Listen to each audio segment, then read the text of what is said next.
Pineapple കഴിക്കുമ്പോൾ നാവ് ചൊറിയുന്നു. കാരണവും പരിഹാരവും ഇതാ. നിരവധി ആരോഗ്യ ഗുണങ്ങൾ പൈനാപ്പിളിനുണ്ട്. ശരീരഭാരം കുറയ്ക്കാനും ദഹനം മെച്ചപ്പെടുത്താനും ബെസ്റ്റാണ്. പോഷകങ്ങളാലും വിറ്റാമിൻ സി, മാംഗനീസ്, ദഹന എൻസൈമുകൾ തുടങ്ങിയവയാലും പൈനാപ്പിൾ സമ്പുഷ്ടമാണ്. പൈനാപ്പിൾ കഴിക്കുമ്പോൾ നാവിലും വായിലും ഒരുതരം ചൊറിച്ചിലോ പുകച്ചിലോ അനുഭവപ്പെടാറുണ്ട്.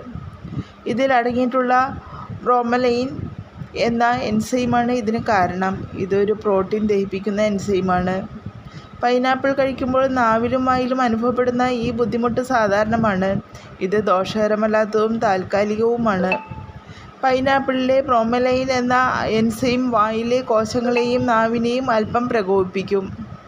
ചില ആളുകൾക്ക് പൈനാപ്പിൾ കൂടുതൽ കഴിക്കുമ്പോൾ ഇത് കൂടുതൽ അനുഭവപ്പെടാം. ചിലരിൽ അലർജി ഉണ്ടാകാനും സാധ്യതയുണ്ട്. ഇതിനെ പ്രതിരോധിക്കാൻ പൈനാപ്പിൾ കഴിക്കുന്നതിന് മുമ്പ് കുറച്ച് സമയം ഉപ്പുവെള്ളത്തിൽ മുക്കി വയ്ക്കുകയോ അല്ലെങ്കിൽ പഴുത്ത പൈനാപ്പിൾ കഴിക്കുകയോ ചെയ്യാം.